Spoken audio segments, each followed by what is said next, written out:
কথায় আছে মাঘের শীত লাগে বাঘের গায়েও। ছোটবেলায় কম বেশি আমরা সকলেই শুনেছি এই প্রবাদ বাক্য।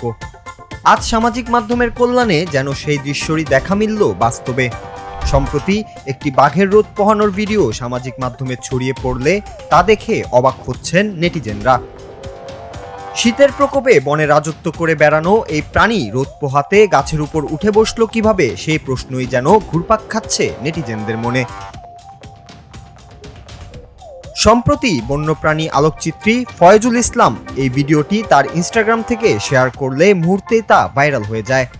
ভিডিওতে দেখা যায় বাঘটি কোনো নড়াচড়া না করে গাছের উপর বসে নিচের এলাকা পর্যবেক্ষণ করছে।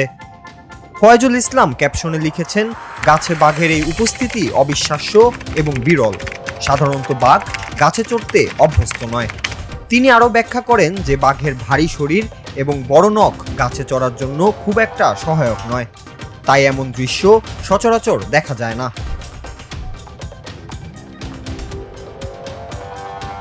বিশেষজ্ঞদের মতে বাঘের শারীরিক গঠন মূলত শক্তি এবং দ্রুত দৌড়ানোর জন্য তৈরি।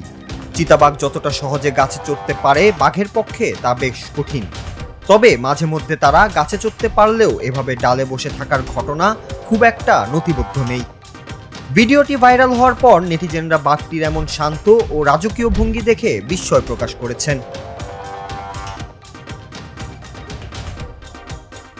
জানা গেছে, সম্প্রতি এই ভিডিওটি ধারণ করা হয়েছে ভারতের রাজস্থানের সওয়াই মধুপুর এলাকার রণথম্বর জাতীয় উদ্যানে। সম্প্রতি রণথম্বর ন্যাশনাল পার্ক থেকে আরও কিছু রোমাঞ্চকর ভিডিও সামনে এসেছে, যার মধ্যে পর্যটকদের জিপের খুব কাছ দিয়ে বাঘের চলাফেরা করার দৃশ্যও রয়েছে। তবে বাঘের গাছে চড়ার এই ভিডিওটি প্রকৃতির এক অন্যরকম বিষয় হিসেবেই দেখছেন সবাই। Nur Raju, Bangla TV news desk.